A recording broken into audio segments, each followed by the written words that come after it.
c'est quelque chose qui est très important dans la vie de tout le monde. Ça peut être une vie sociale, spirituelle ou quoi. Nous, il y a une période où nous pouvons passer, où nous sommes instables, mais il y a certaines périodes où nous devions devenir ou être stables. C'est pourquoi j'ai mentionné la stabilité chrétienne. Donc, nous pouvons aussi dire de manière un peu la marche spirituelle doit être stable. Et c'est ce que Dieu aussi demande à chacun de nous. Donc, la stabilité, c'est juste un caractère de ce qui est stable, de ce qui reste dans le même état, ou soit dans la même position. Celui qui reste dans la même position. Ça peut être un vent ou une situation qui peut arriver, mais lui, il est stable. La fermeté. En d'autres termes, les synonymes, la fermeté, la stabilité, ou les synonymes aussi d'équilibré. Quelqu'un qui est équilibré. Amen. Amen. Vous écrivez pas, vous êtes là comme ça, regardez. Quand on va finir ici, je vous demande de poser des questions et que vous oubliez. Mais or, c'est le message que nous portons ici. Il y a une chose que nous oublions souvent. Bien sûr, c'est de manière un peu spirituelle, mais vous devez comprendre que le message que nous portons dans l'église, ça peut aider toute votre vie, spirituelle, comme aussi sociale ou bien physique. Tout dépend de la manière, parce que lorsque j'aimerais parler de stabilité, ça peut aider votre vie sociale, votre vie quotidienne. Pas seulement spirituelle. Il y a certains qui vont prendre ça de manière spirituelle aussi, bien sûr, pour évoluer avec le Seigneur. Mais pour certaines personnes, ils peuvent aussi prendre ça d'une manière aussi physique ou sociale. Parce que si quelqu'un qui est instable, il peut aussi retenir quelque chose dans ses messages. Alléluia. Amen. Celui qui est instable, vous allez voir que c'est difficile même dans la vie quotidienne pour lui donner des responsabilités. Celui qui est instable, c'est quelqu'un qui se balance de gauche à droite. C'est quelqu'un qui n'est pas confort, qui n'est pas fermeté. Donc c'est difficile pour lui confier certaines choses. Je donne un exemple comme ça. Par exemple, j'ai des enfants. Dans ces deux enfants, je connais la manière de ces deux enfants qui se conduisent. Un exemple comme ça. Je prends deux garçons, Jonathan et Joël. Je connais comment Joël il marche. Je connais comment Jonathan il marche. Je voyais entre les deux, il y a certains qui est équilibré, certains qui n'est pas équilibré. Maintenant, j'ai des choses de valeur où j'aimerais confier à un enfant. Je vais confier à qui? Je vous demande l'église maintenant, parce que vous n'écrivez pas. Je vous pose des questions maintenant. Répondez-moi. Je vais confier des choses de valeur ou des diamants ou de l'or. J'ai des richesses. Amen. Je vais remonter des richesses là. Je vais confier ça à quelqu'un entre les deux enfants. Je vais confier à qui? À qui église? À celui qui est stable. Qu'il soit petit ou grand, mais je regarde maintenant entre les deux qui est vraiment stable. Vous voyez, c'est pourquoi je vous ai dit ceci. Quand nous venons dans l'église, ne prenez pas seulement que nous prêchons que des choses spirituelles, même si premièrement c'est spirituel, mais ça peut aider aussi votre vie. La vie quotidienne, ça peut nous aider. Donc nous devons être très attentifs quand nous sommes en train de prêcher la parole du Seigneur. Ça aide beaucoup de gens. Lorsque quelqu'un et sa vie est comme ça, il déplace de gauche à droite, il n'a pas de programme dans sa vie, il peut faire comme il veut le matin, il se lève, il part ailleurs, il part comme il veut, il dort n'importe qui, n'importe où. Mais c'est une personne qui est instable. Et quand nous parlons de stabilité chrétienne, ça peut nous aider dans tous les sens. vous puissiez mettre votre vie de manière un peu sérieuse et devenir stable pour qu'on puisse vous confier beaucoup de choses. C'est important. Donc entre les deux enfants, je vais voir et je vais confier les choses de valeur à celui qui est stable. Je dis celui-là, il est stable. Si je le confie à l'autre là, il n'est pas stable. Donc il va gaspiller certaines choses et puis ils ne savent pas la valeur des choses que je lui ai données. Regardez mes chers amis, c'est pourquoi je dis la définition est vraiment ce qui reste dans le même état. C'est pas comme la vie nous amenons aujourd'hui. Regardez les chrétiens d'aujourd'hui. Nous n'amenons pas une vie de stabilité. Les chrétiens ne restent pas dans le même état. Les chrétiens d'aujourd'hui changent du jour au lendemain. Ils changent par rapport aux saisons. Ah, nous sommes aussi à 4 saisons ici en Europe. Les chrétiens changent par rapport à la saison. S'il fait froid, il dit mais non, pasteur, il fait vraiment froid. J'arrive pas à venir. J'ai tellement froid. Le froid va passer. Quand il va pleuvoir, c'est alors pasteur, il pleut vraiment tellement beaucoup. J'ai vraiment beaucoup de peine de venir pour travailler dans la maison du Seigneur. Les chrétiens changent par rapport aux saisons. Les chrétiens ne restent pas stables. Quand il neige, aujourd'hui ça neigeait vraiment beaucoup. Pas de pneus de neige n'arrive pas à finir. Les chrétiens changent. Mais quand est-ce que l'homme va devenir stable? La stabilité que Dieu demande.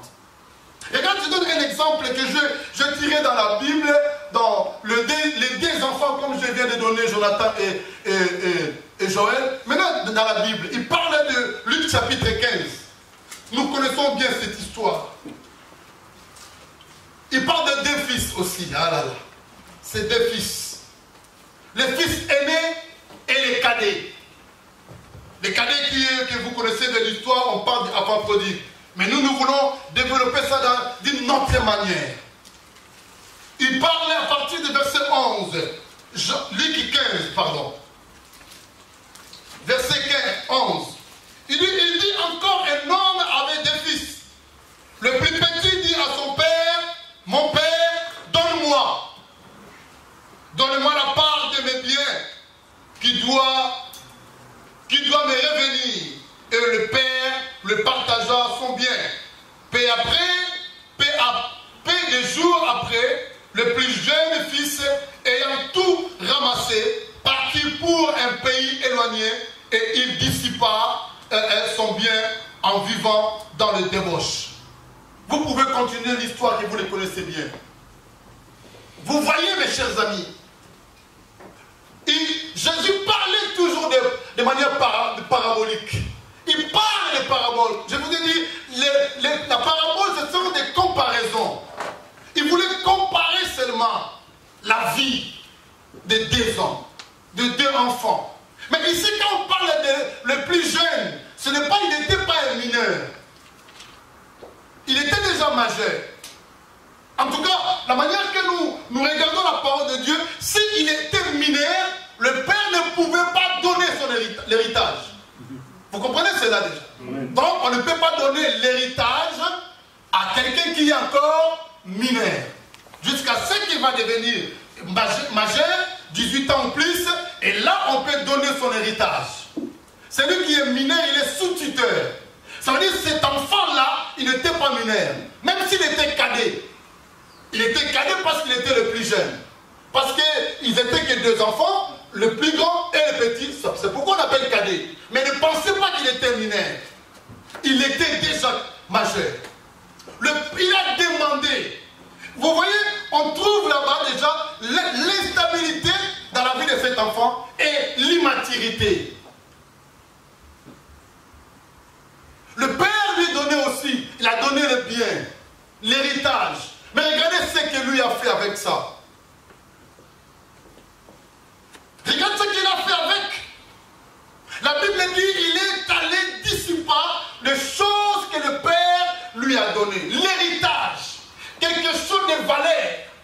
L'héritage, ça veut dire que ce n'est pas des choses que lui a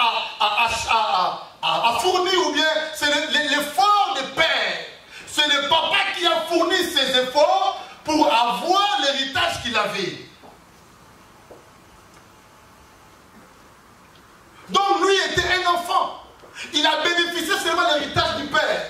Mais comme il était instable dans sa vie quotidienne, même si on peut dire ça comme ça, parce qu'on voyait qu'entre les deux, il était immature et il était instable.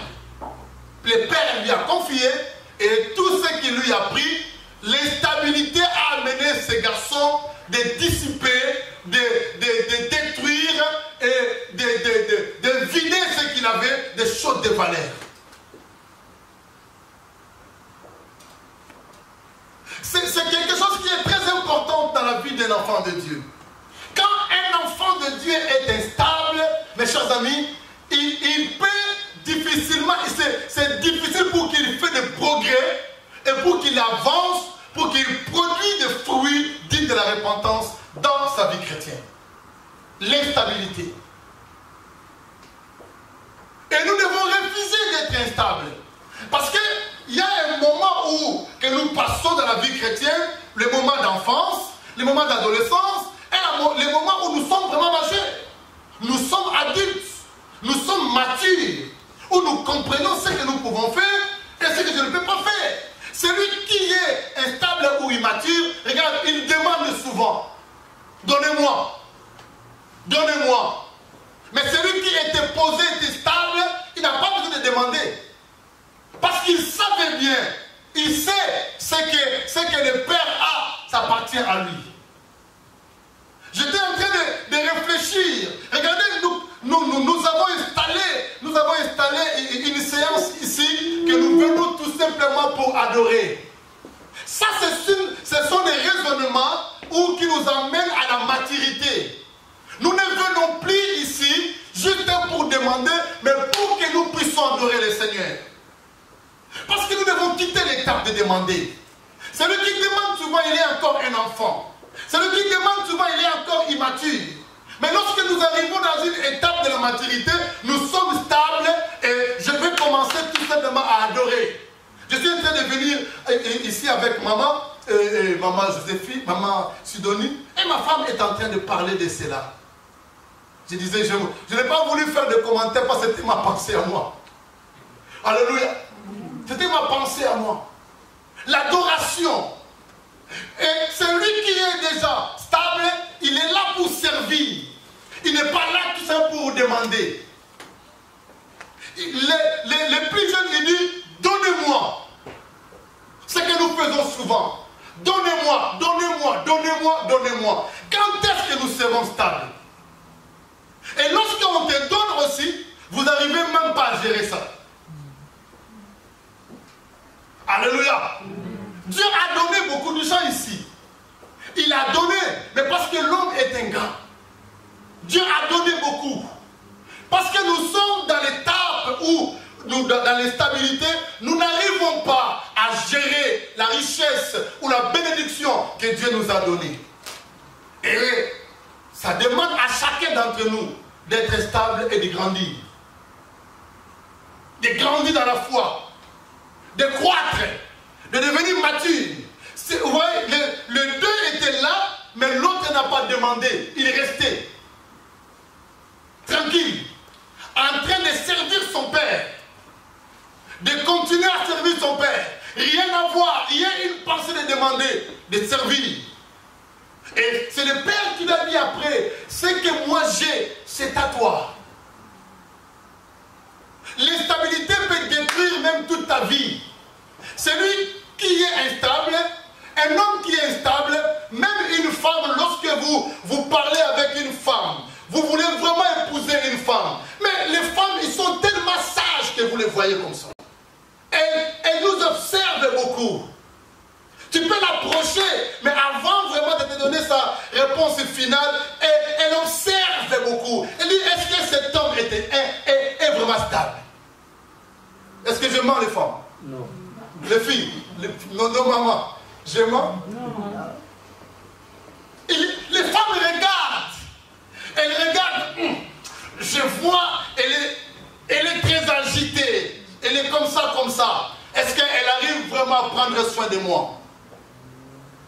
Même si son cœur est batté, mais quand il voit l'instabilité en toi, il te dira non. L'instabilité peut te faire rater beaucoup d'autres choses. C'est pareil aussi avec une femme. Hein. Alléluia. C'est pareil. Une femme qui n'est pas posée, elle rate beaucoup de choses. Une femme qui est tellement agitée, une femme qui est comme ça, je peux dire quoi, mais elle peut rater beaucoup de choses. Nous aussi, nous sommes des observateurs. Ce n'est pas que vous. Les hommes aussi observent. Le père a confié l'héritage. Et il a pris l'héritage.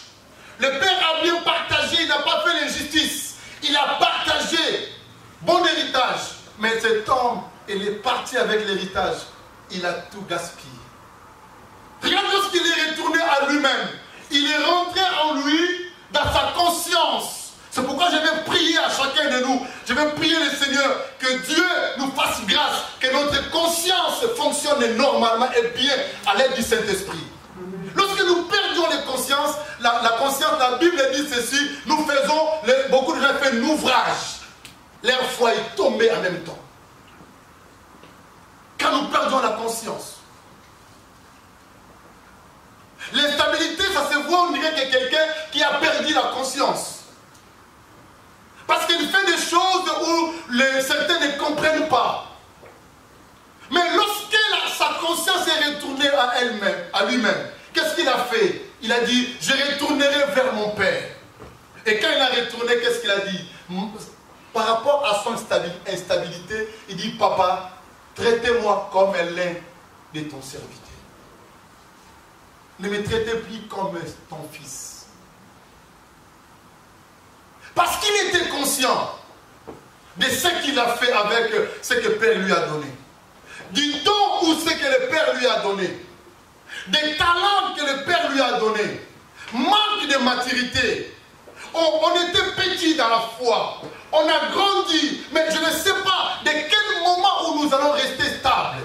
Regardez les chrétiens d'aujourd'hui. Ils se dissipent. Les chrétiens d'aujourd'hui, ils vont de gauche à droite. Les chrétiens d'aujourd'hui ne sont pas stables. Un prophète est venu là-bas, il part. Ces derniers temps, j'entends qu'il y a un prophète qui vient ici en Suisse. À Bien. Je n'ai pas dit qu'il allait là-bas. Je dis c'est une information. Il y a un prophète qui est venu à Bien, c'est un frère ivoirien. C'est un prophète. Les églises de Bien et aux environs sont en train de passer des moments très difficiles. Toutes certaines églises, ils parlent là-bas. Vous riez bien. Mais ça, c'est l'instabilité. Après, quand ils vont aller là-bas, ils vont habituer avec lui, ils vont chercher encore à retourner. Qu'est-ce que vous allez chercher là-bas? Est-ce que la parole, l'homme de Dieu, pasteur Achille, a parlé ici? Oui, vous pouvez aller à un séminaire. Si vous êtes vraiment touché, vous dites que non, je vais aller écouter la parole du Seigneur. Ce n'est pas mauvais.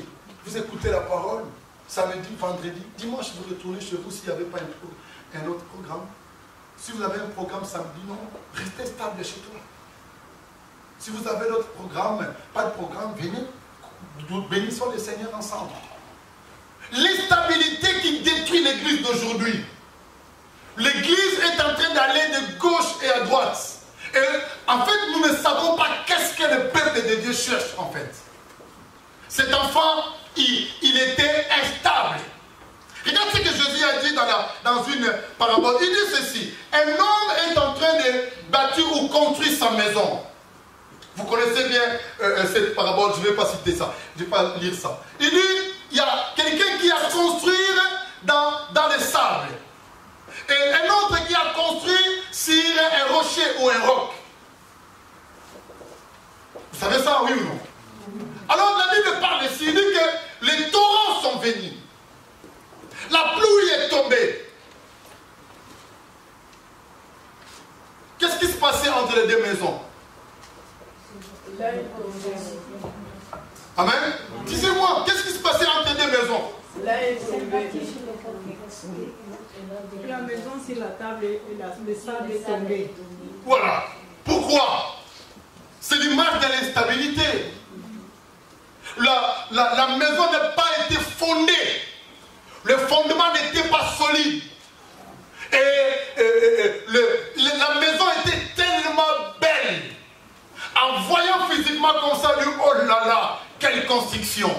Mais en regardant au fond de la construction, il n'y avait pas un bon fondement.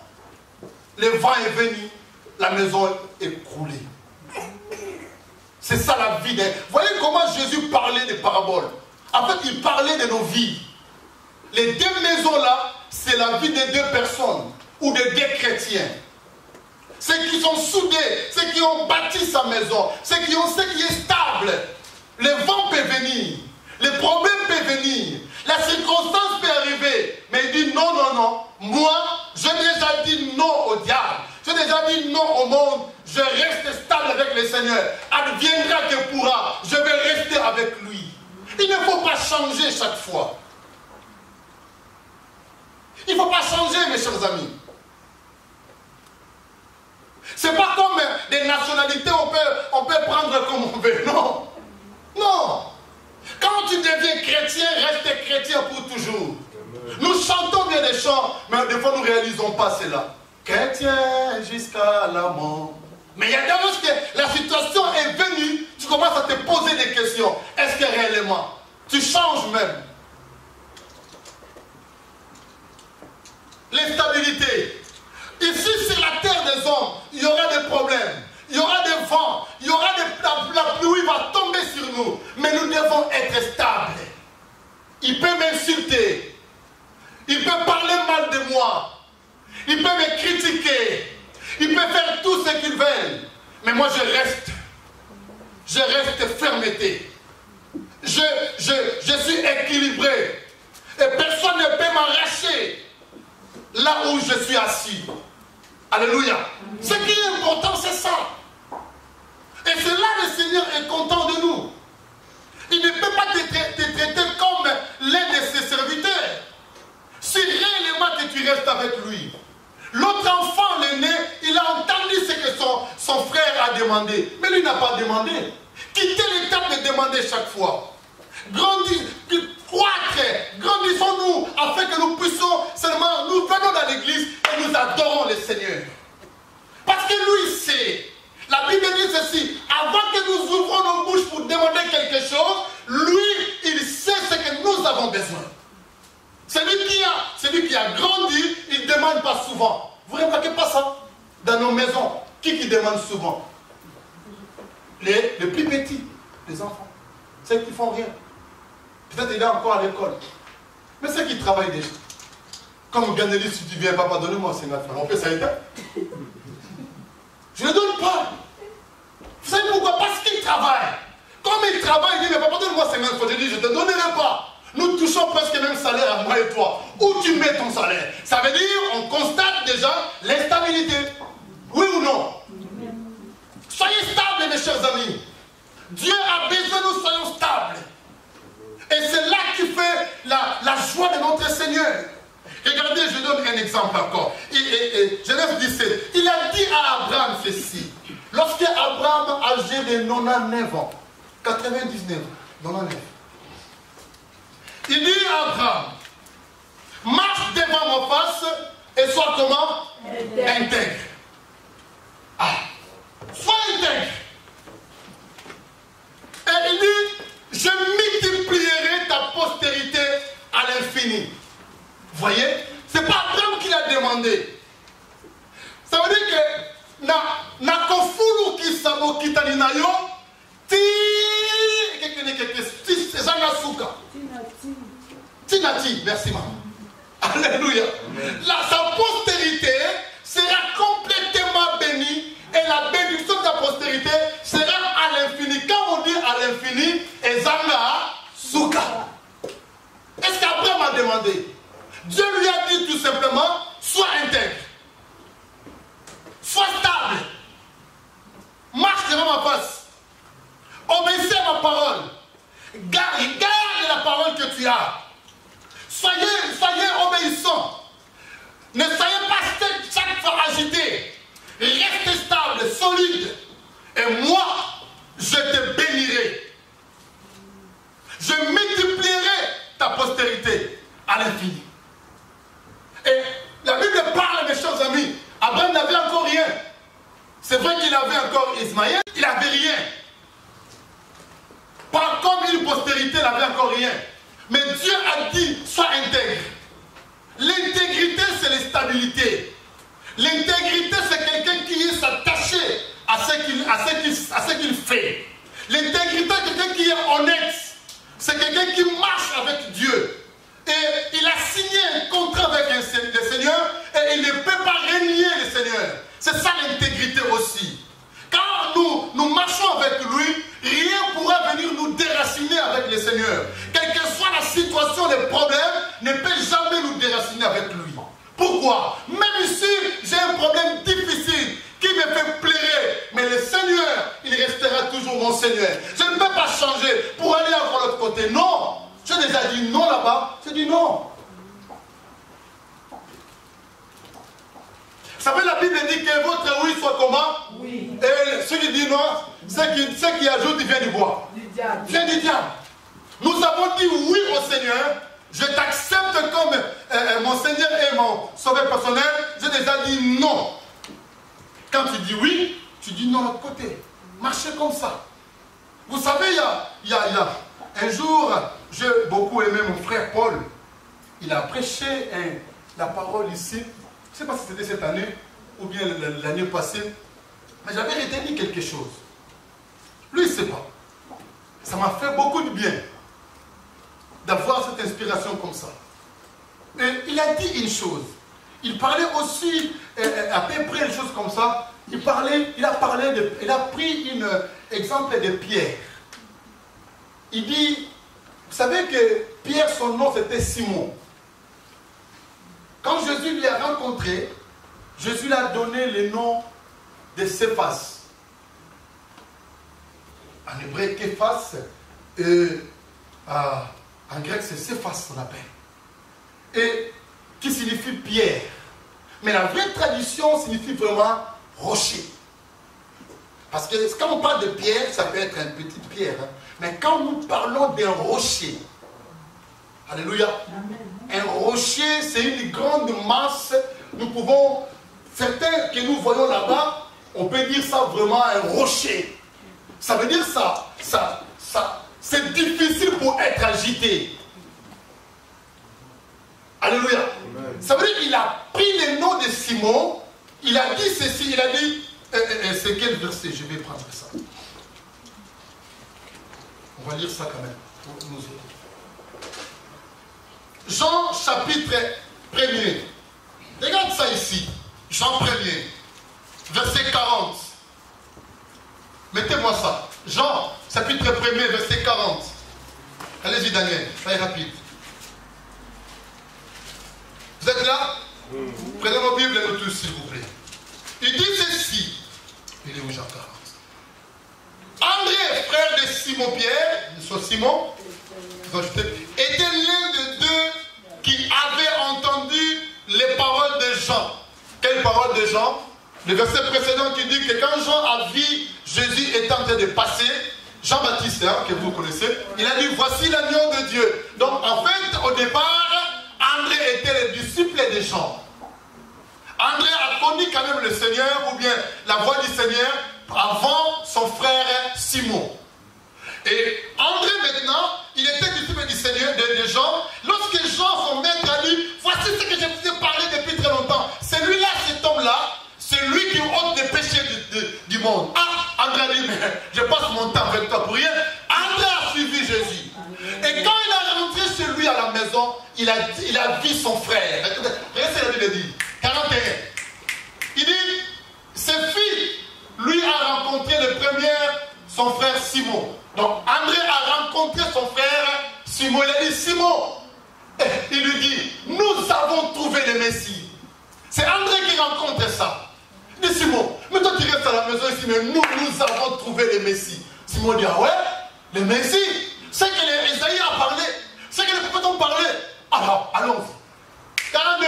Et il les conduisit vers Jésus. Ça veut dire André conduit son frère Simon vers qui? Vers Jésus. Regarde maintenant ici. Ça c'est le... Vous allez remarquer que c'est le début du ministère de Jésus. Tout au début. Regarde ici. Il dit ceci. Il dit quoi? Et Jésus ayant regardé dit, tu es Simon, fils de Jonas?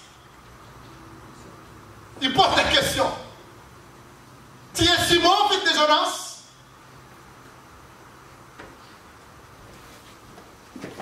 Il dit oui. Ah, tu ne seras plus appelé Simon. Ton prénom sera maintenant appelé comment? Céphas, qui signifie rocher ou pierre. Mais je vais donner l'exemple de rocher. Qui signifie pierre ou rocher. Tout au début du ministère du Seigneur Jésus. Donc Simon a porté le nom de Céphas. Juste à la première rencontre avec Jésus, le nom était changé. Mais regardez Simon. Simon, il était complètement à chaque fois agité. Il était des fois, il allait dans le vent. Lorsque le problème qui va comme ça, Simon il part. Lorsque le problème va comme ça, il part. Et vous allez remarquer que Jésus, lorsque Simon était très agité, instable, Jésus n'appelait plus Céphas. Ça c'est Paul qui a dit ça. Et puis j'ai vérifié ça, ça m'a beaucoup aidé. Oui. Frère Paul, ça m'a beaucoup aidé. Quelle inspiration. Lorsque la vie de Simon n'était pas stable, Jésus les rappelait, dit, yeah. Simon. Alléluia. Amen. On est là, maintenant c'est toi qui m'as changé les noms. Pourquoi tu me rappelles encore dans les noms anciens là? Pourquoi? Parce qu'il trouvait toujours en lui l'instabilité. Il dit, Simon,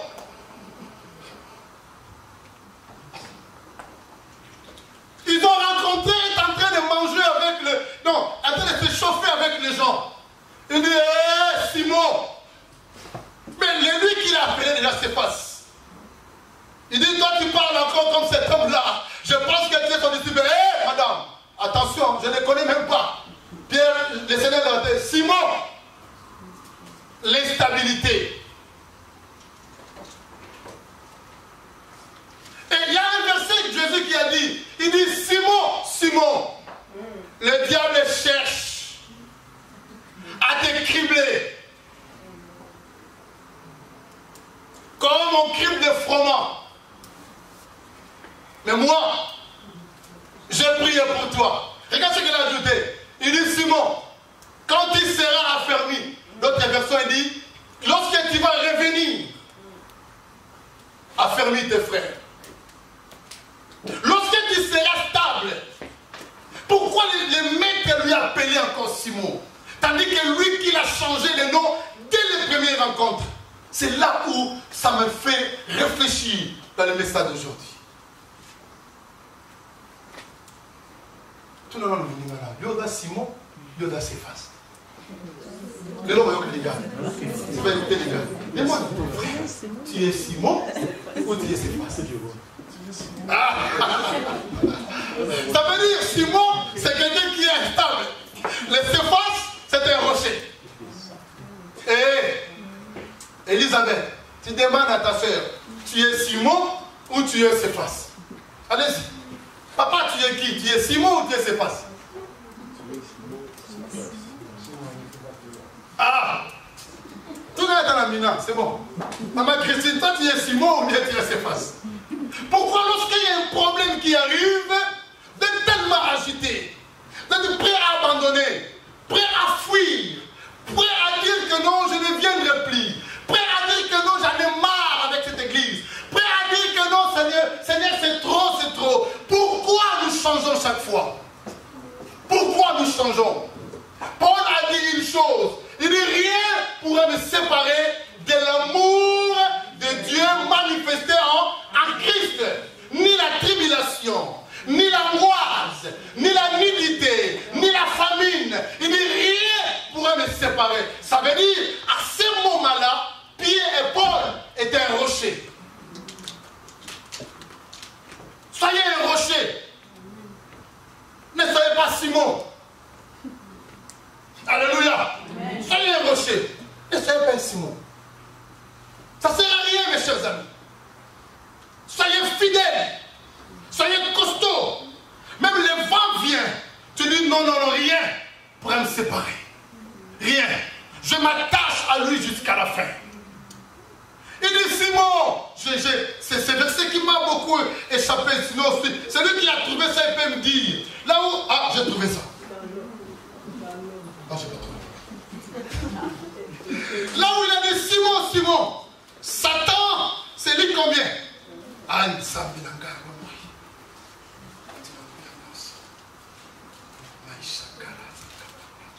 Vendée 31. Luc combien? Vendée 31. Luc, merci. J'avais ça à la tête. Luc 22, 31. Commencez même à partir des 30. Ça veut dire que Jésus a vu la foi de Pierre, de Simon. Était comme ça, comme ça. L'ennemi est en train de balancer sa foi. Il dit Simon, Simon, le diable cherche à te détruire, te cribler. Mais moi j'ai prié pour toi. Mais je demande la question, pourquoi Jésus l'a appelé Simon? Lui qui a changé déjà depuis le premier verset, chapitre 10 Jean. Première rencontre, il a changé le nom. Pourquoi on l'appelle Simon? L'instabilité, mes chers amis, ça peut détruire toute ta vie. Pas seulement une vie chrétienne, mais aussi la vie quotidienne.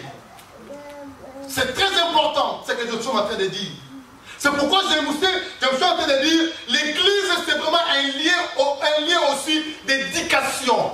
L'église c'est un lien aussi qui est le but de changer, de transformer la vie de beaucoup de gens. Et spirituellement et socialement aussi. Ne prenez pas seulement nous venons ici. Non, quand je parle comme ça, celui qui est instable peut prendre une décision. De dire que non. De dire non. Une fille ou un homme, un garçon qui a 3 filles, un homme qui a une fille qui a 3 hommes, c'est une fille instable. Tu ne sais même pas à qui tu vas faire la vie avec. Oh, je parle à quelqu'un ici. Amen. Tu dis Amen, donc il y a 3 garçons aussi, toi. Amen, oui, pourquoi tu dis Amen? Il ne faut pas dire Amen, Amen, Amen comme ça. Donc, vous voyez, mes chers amis. Donc, un garçon qui a 3 filles, jusqu'à là, il est en train de tâtonner. Je vais aller avec qui? Andreas? Ou je pars avec qui? Fifi? Je pars avec qui? Jessica?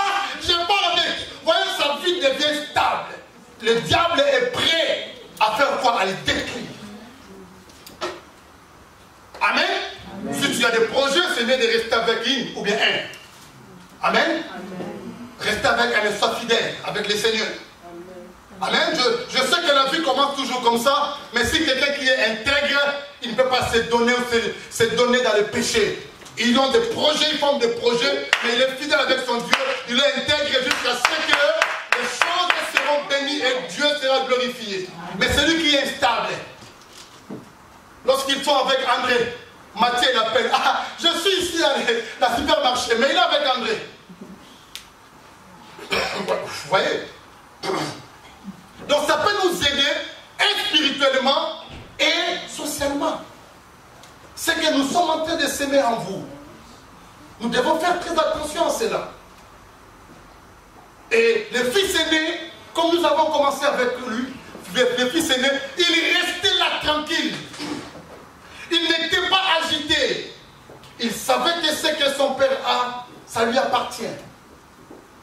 Il est calme, posé. Et le père continue toujours à travailler encore. Et ce qu'il travaille, c'était pour lui. Je demande à tout et chacun de nous, mes chers amis, que la stabilité chrétienne soit le partage de chacun de nous. Ah, c'est ici maintenant que vous allez dire Amen. Vous dites pas Amen. Amen. Alléluia. Amen. Je prie Dieu que la stabilité chrétienne soit le partage de nous tous. Amen. Oh, dites Amen bien. Amen. Ne soyez pas agités. Amen. Merci. Que Dieu te bénisse. Ne soyez pas agités. N'allez pas de gauche et à droite. Même dans la maladie, que Jésus-Christ reste Jésus pour toi. Même dans certains échecs qui arrivent dans la vie, Jésus-Christ reste Jésus. Je n'ai pas besoin d'aller voir les marabouts. J'étais choqué, mes chers amis, de voir un chrétien, parce qu'il avait un problème de conception, un problème de bébé. Je ne sais pas quoi encore. Ils sont allés voir un marabout. L'autre qui était malade, il y a des situations, l'autre qui était malade, sont allés voir encore un marabout. Je ne sais pas si c'est... Qu'est-ce qu'il a pris comme réponse? Dernièrement, la semaine passée, là, il y a quelqu'un qui nous a rencontré une histoire vraie qui se passe ici chez nous en Afrique. Une pasteur, femme, il prêchait la parole du Seigneur. Il a amené plusieurs musulmans en Christ Jésus. Il disait que l'islam est de ta côté. Si vous êtes là-bas, les royaumes de Dieu ne seraient pas pour vous. Venez en Christ Jésus. Il a prêché, il avait une influence énorme dans son pays. Aujourd'hui, mes chers amis, il s'est reconverti en musulman. Les musulmans qui sont venus prêcher, j'étais avec ma femme. C'est lui qui nous racontait des histoires. Ça s'est passé dans leur pays. C'est vraie histoire. Maintenant, ça passe maintenant. Et les chrétiens sont en train de pleurer. Les musulmans qui sont convertis en christianisme, il dit, mais c'est toi qui nous as prêché de venir ici. Tu nous as parlé de la voie du Seigneur, la bonne voie. Mais comment tu y es allé encore là-bas? L'instabilité. Ce n'est pas le problème d'un pays. L'instabilité du fond. Pierre était instable aussi. Vous connaissez bien le Seigneur. Alléluia. Je prie que ce ne soit pas ton cas. Parce que tu as fait un bon choix. Sois assis sur les rochers. Vous voyez Moïse. Lorsque le problème est venu, il y avait des vents à la guerre. Moïse disait, hé, donnez-moi un rocher. Et Moïse a fait quoi? Il est assis sur les rochers. Et les rochers, c'est qui? C'est Christ. Que Dieu vous bénisse. Amen.